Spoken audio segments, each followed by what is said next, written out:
Good.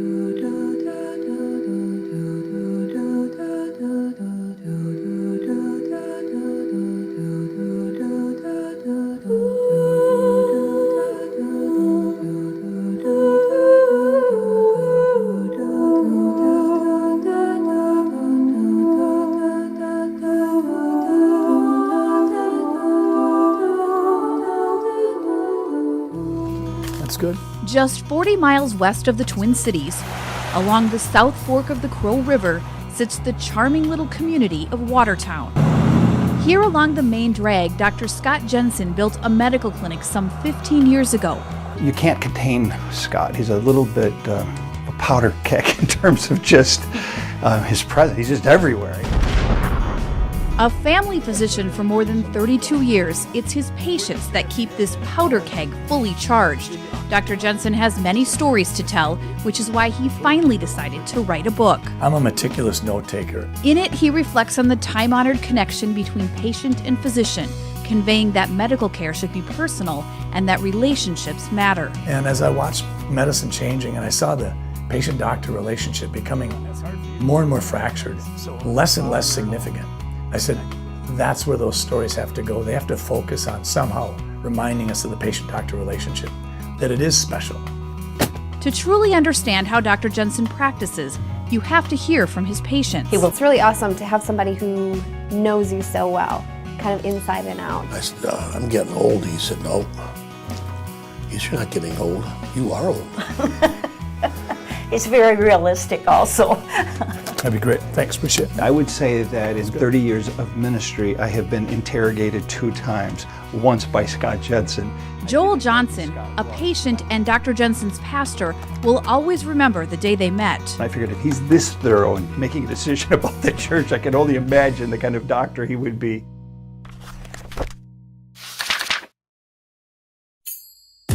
Scott Jensen grew up in the southern Minnesota town of Sleepy Eye, a middle child of 5 siblings. Tragically, he lost his mom to colon cancer. She was in her 40s. She sort of looked like Doris Day. She was my best friend. So that was a tough one.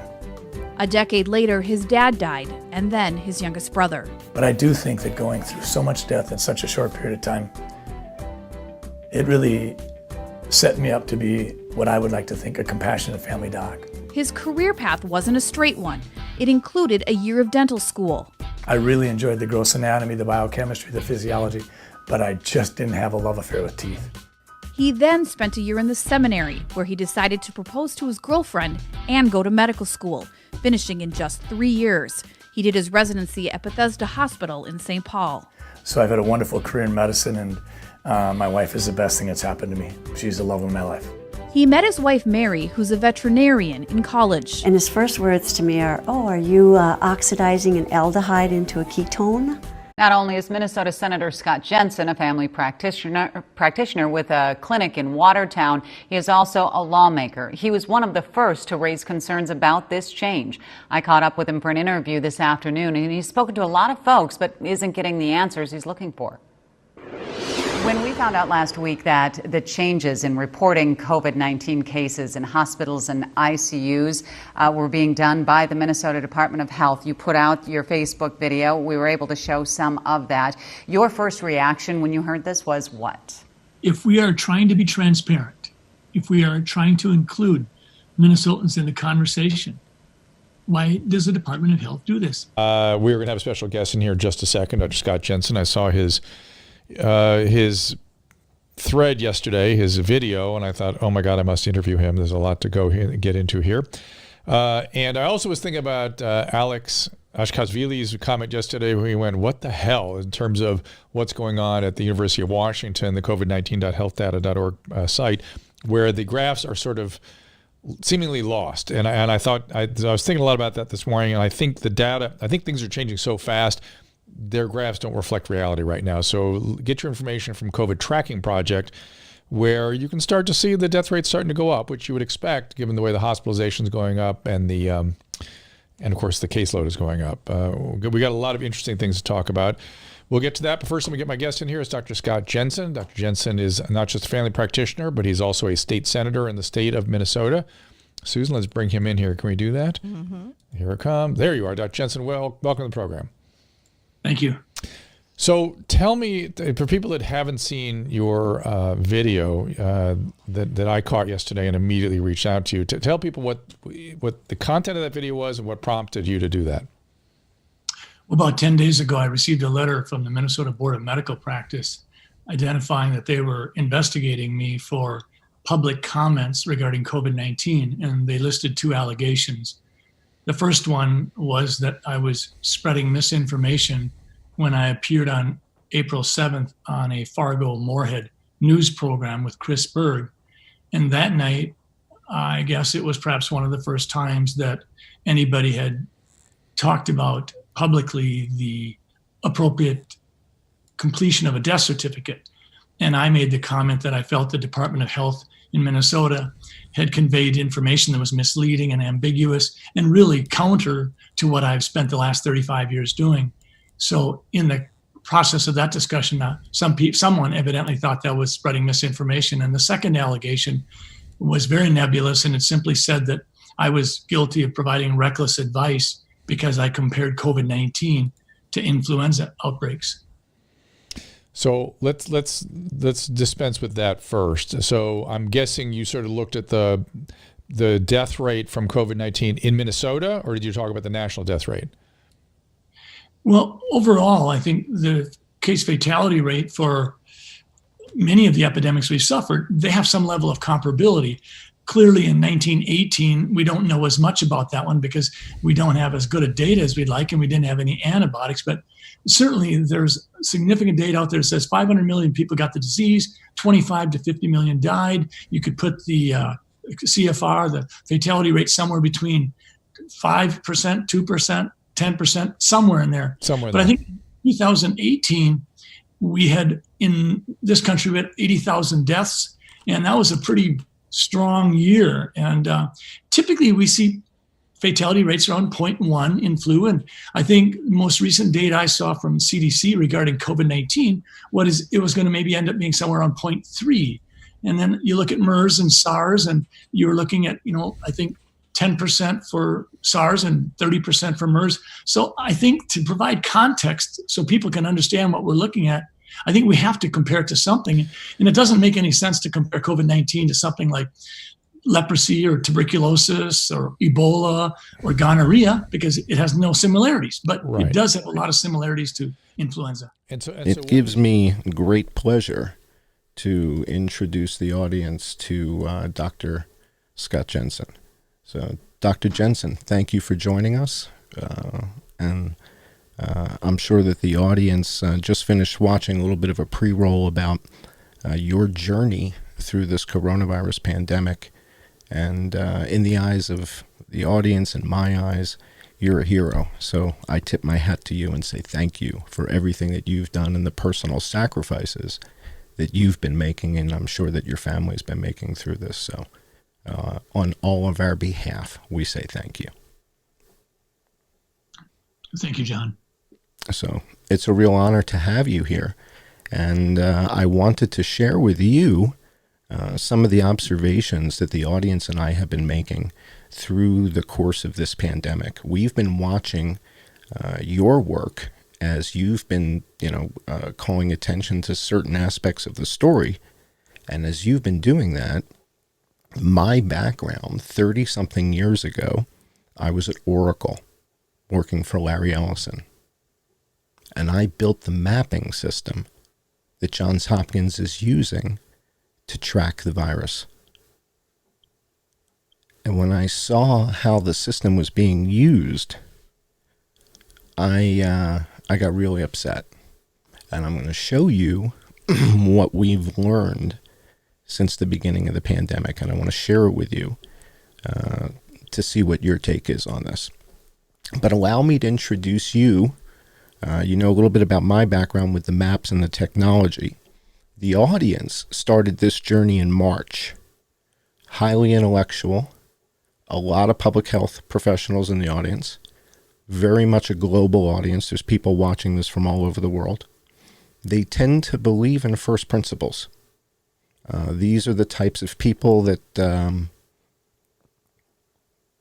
they see the evidence, and if the evidence is not consistent with the narrative, They sort of wonder, well, why would that be? And they're very familiar with you and your work. There aren't 10 people dead in either Beijing or Shanghai, according to the WHO and according to Johns Hopkins. Now, a lot of people have said, well, maybe China's lying. And so I go to Japan, where we find that there aren't 1,000 people dead in Tokyo.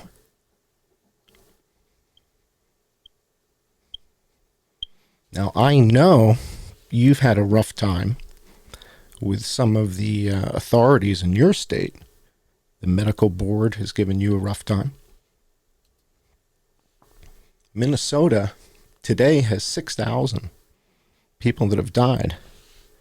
And if I'm you, I feel very comfortable because the cavalry is here, doctor. The question to the folks that are poking you is, how is it that Japan has fewer people dead than Minnesota?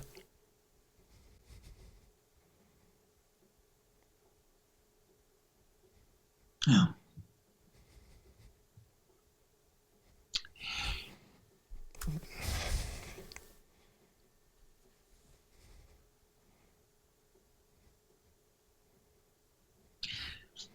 John? Cavalry's here, doctor. The cavalry is here. Nigeria has 200 million people. And your state has 4 times the deaths? Doesn't hold up, doctor. It doesn't hold up. Ethiopia has 1/3 of the deaths. Vietnam has 100 million people. There's 35 dead. And your state has 6,000? And they're asking you questions? It's time to turn the tables, doctor. There's fewer people dead in all of Japan with 120 million people than in the state of Minnesota.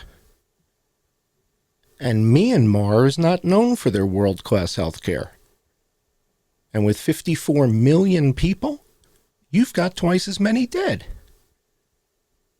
I think your health director has some questions that need answers. And I'd like to ask those questions or provide them to you. Everything I'm citing here is coming directly from the CDC.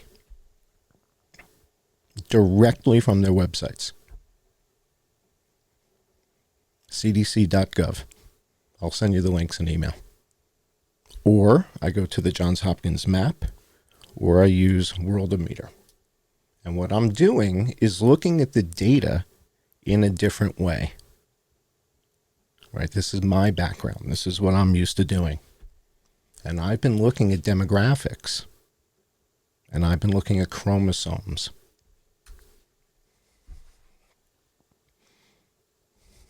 Children 5 to 14 years old, back in October 28th, there were 39 dead in the country.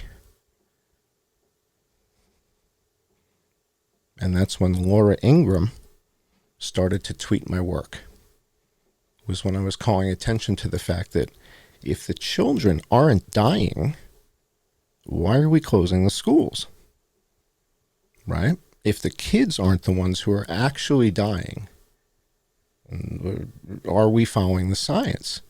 And so I keep hearing Fauci and Birx say science, science, science, but that doesn't really mean science. So Laura starts tweeting my charts. But Fox won't let her put the stuff on the air. The column on the left is birth to 44 years old in the United States. The latest update from the CDC. Less than 10,000 dead. The next column, 45 to 64, 57,000. The next column, 65 and older.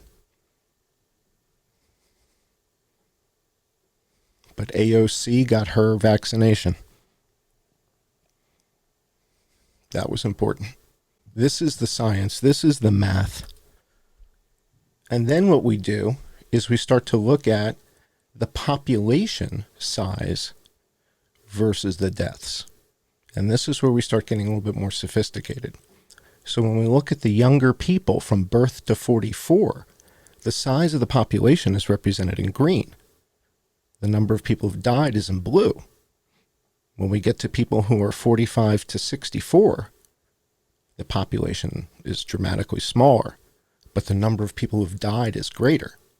And then when we get to 65 and over, the population is dramatically smaller, but the number of deaths is dramatically higher. No one's doing this analysis, doctor. We don't see this anywhere. From 35 to 74 years old, almost twice as many men are dying as women in the United States. And from 35 to 54, it is twice. Now, if that were women, if women were dying twice the rate as men, would we do something differently? Hypothetically, rhetorically. 55 to 74, men in blue, women in green. Infants under 1 year old, comparing COVID deaths with deaths from all causes. 39 infants as of January 21st, under 1 year old. Over 18,000 deaths from all causes. Children 1 to 4, deaths with COVID, 21. Children 5 to 14, 58 dead with COVID, 5,400 from all causes. And then we go to young adults, 15 to 24. There's about 500 that are dead out of 35,000 from all causes. I'm trying to bring a different perspective, to put it in perspective. And then we start to look at the comorbidities. So the question is, what is the number one comorbidity? And looking at the table that the CDC provides, the number on the left is all deaths involving COVID. But then they give us in the middle of the table deaths involving COVID-19 and pneumonia, excluding influenza. So as soon as they give me excluding influenza, I can make a pie chart.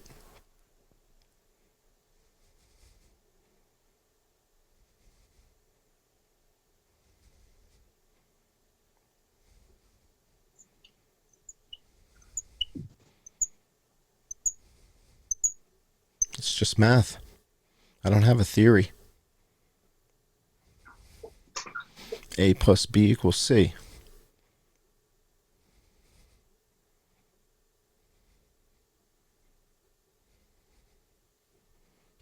If I told you that more than half of the people dying with coronavirus also had tuberculosis, but that nobody was testing them when they came in because they weren't coughing up blood, and so it didn't present differently, how would that look, right? Would it look different? What would people say if there was another affliction that people were dying from or dying with in addition to COVID? Well, because they give us the data of excluding influenza, and I can do this and just say, okay, well, you gave me the big number and you told me how many don't have it. So if I know how many don't have it, I'm pretty good at basic arithmetic. Well, look at what happens. Most of the kids that are dying with COVID also have influenza. Most of them. Under 1 year, 1 to 4, 5 to 14, the blue is the excluding influenza that they give us. The green must be including. It's the only other choice. It's kind of a binary scenario. Turns out, in every age group, influenza is a problem. Big problem. So why are we talking about the flu and not SARS? Well, in Taiwan, where there's 24.5 million people living on an island, there's 7 dead. And they hate China. They don't go along with China. They're almost going to war. They're flying planes over each other right now.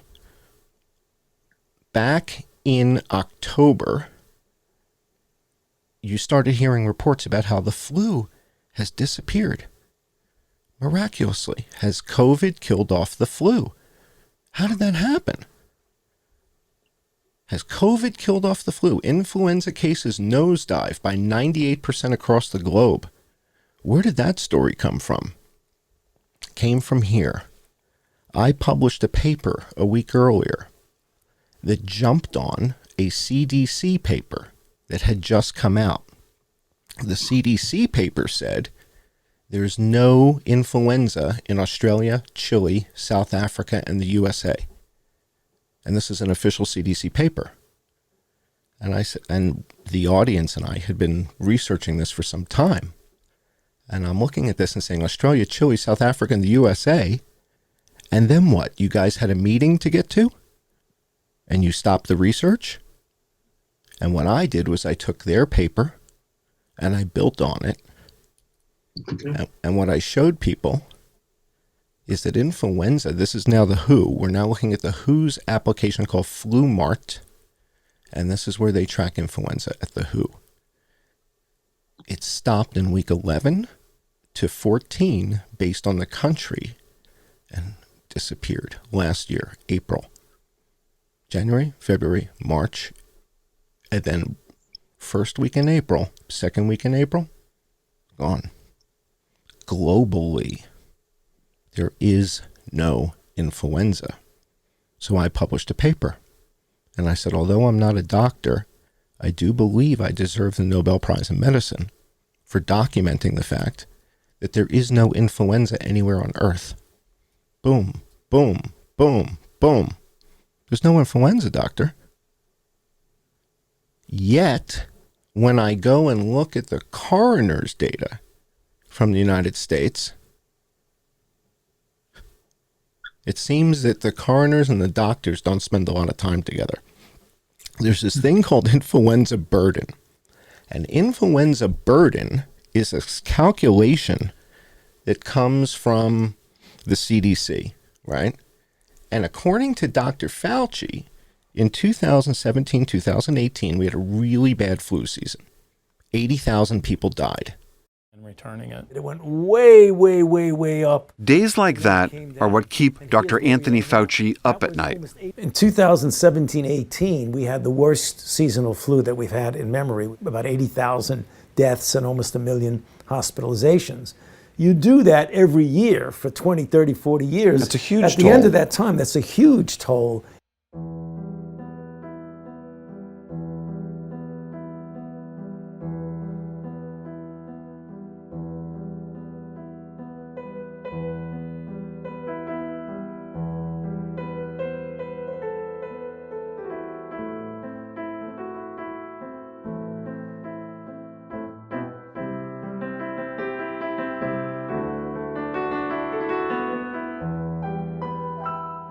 About 80,000 deaths.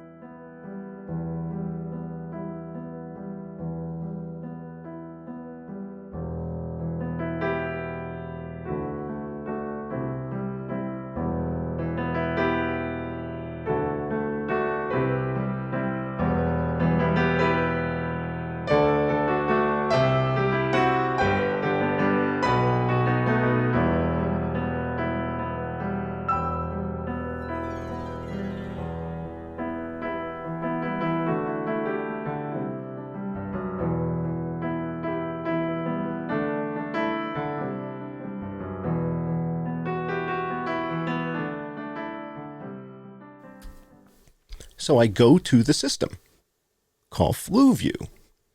And FluView is where we track PNI deaths. Okay, pneumonia and influenza deaths. So although the burden that's reported was 22,000, the mortality system shows 273,000.